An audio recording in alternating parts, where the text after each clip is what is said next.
Today's video is about the key takeaways from the book, Be Water, My Friend, by Shannon Lee. Bruce Lee is a cultural icon, renowned the world over for his martial arts and film legacy.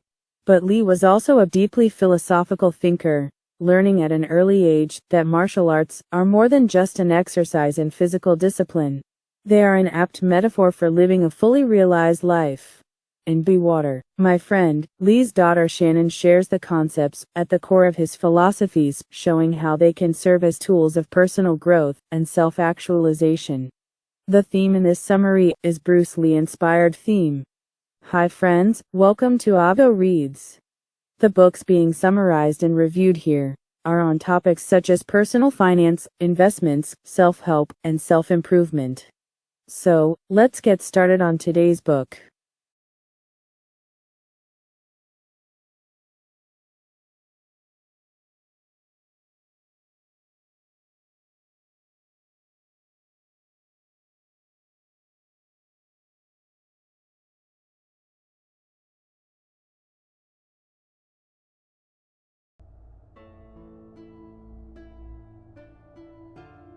Martial arts provide an ideal metaphor for life, illustrating concepts that apply to general human experiences. Bruce Lee's principles and examples of how to live can benefit anyone striving to achieve their goals in any discipline. We should aspire to live like water, being open and pliable to the possibilities and opportunities life presents.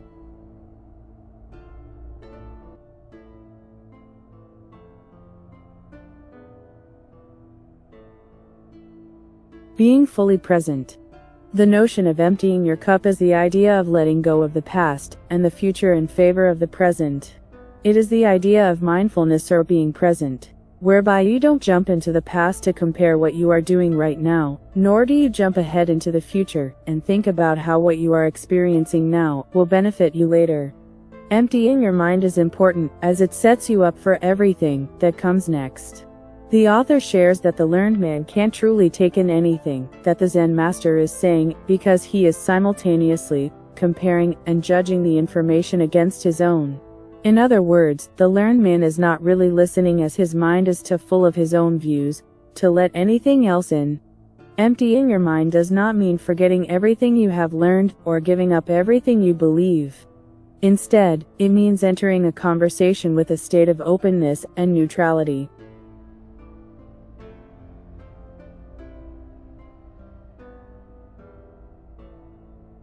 Finding neutrality. In order to fully experience the present moment, whether it be a conversation or interaction, individuals must give up everything they know and believe for just that instant. It is under these conditions that individuals may discover something they never thought was possible.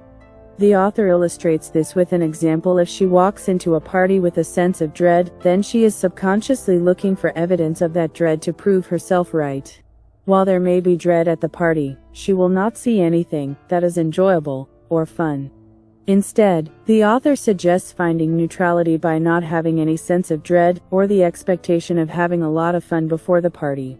In this way, individuals can be fully connected with the present moment and, later, assess what parts of it were enjoyable and what parts were not.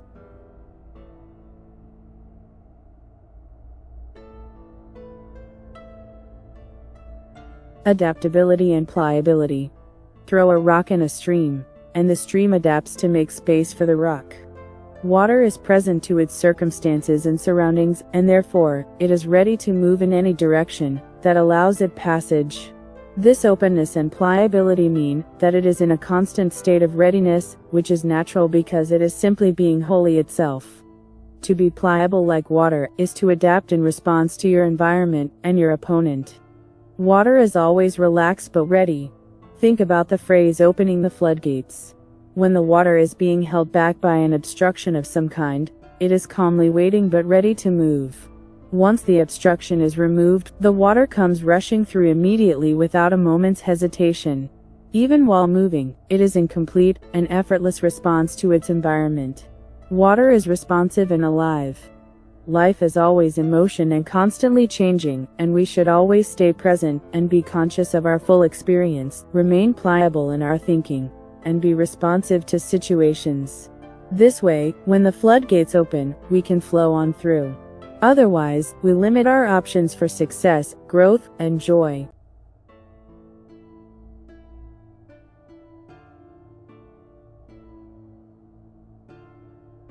The living void. The living void is a realm of heightened and effortless awareness, and it is very much alive. You are the active perceiver and feeler, perceiving without obstruction. The author claims that her father defines psychic hindrances as anything that blocks your flow and immediate expression, and we want to remove these hindrances so that we can move away from reacting and into skillful responding. In life, there are those who react and there are those who respond. A reaction is an unskilled expression, which happens when we are unaware of our state and our primal brain, or when our ego operates the machinery. A response is a skilled expression, in which our higher self is present and at the helm, and we are making a natural and masterful choice. It allows us to move confidently and naturally in every situation, and it would be the ultimate in personal power, freedom, and expression. The author introduces her father's 4 stages of cultivation, which explains the progression from unconscious behaviors to conscious behaviors, and then to the void, which is both conscious and unconscious behaviors. Stage 1. Partiality. At this stage, there's no awareness when it comes to thoughts, emotions, and actions.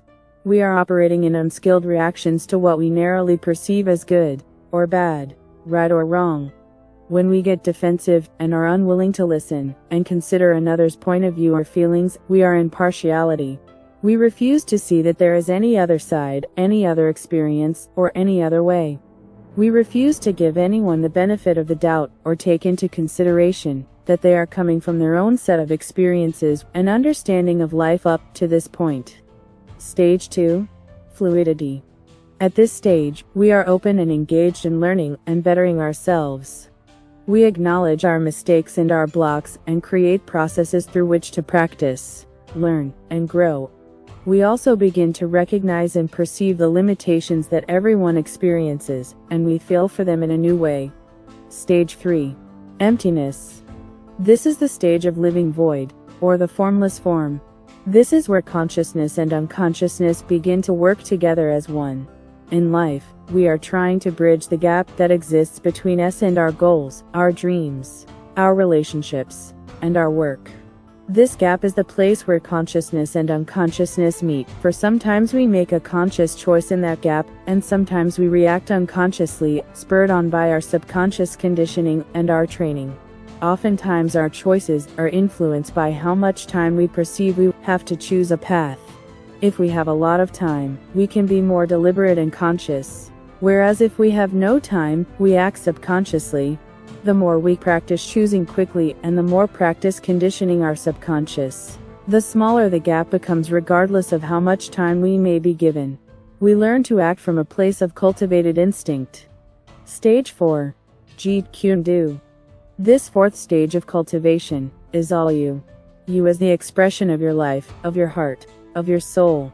It is the quintessential version of ourselves, and our lives are a continual expression of who we are. To the author, this means that to obtain wholeness and full personal potential, we need to work not from the outside in, but from the inside out. For instance, don't put all your focus and energy into your career so that, one day, you will be content and happy.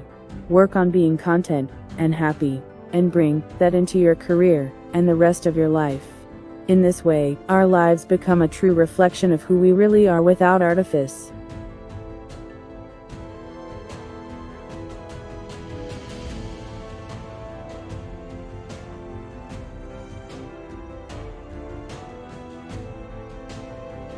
Thoughts about this book. First of all, the legendary Bruce Lee certainly adds weight to this book, especially since it was written by his daughter, Shannon Lee. This book reads like a self-improvement or spiritual book, but it also includes a partial memoir of Shannon's life. Shannon explains many of Bruce Lee's abstract ideas through her personal experiences or grounded examples. These stories are illustration of Bruce Lee's principles that aim to inspire anyone trying to achieve their goals in whatever discipline they find themselves in. Besides the analogy of applying water to our goals and lives, One thing I like best about this book is the detailed elaboration between reaction and response, and its clear transition in the first stages of cultivation.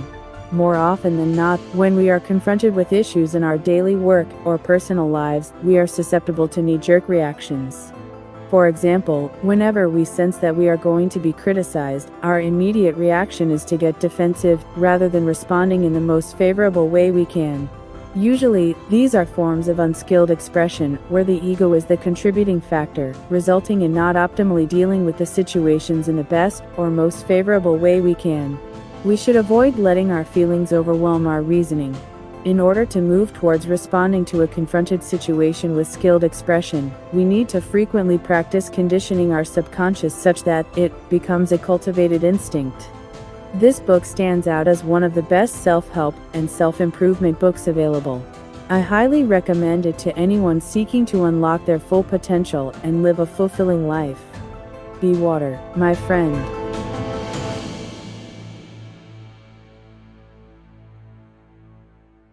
I hope you found the key takeaways and summary valuable. Be sure to check out other book summaries from this channel. Please like, consider subscribing and turn on the notification bell to receive more insightful summaries like this.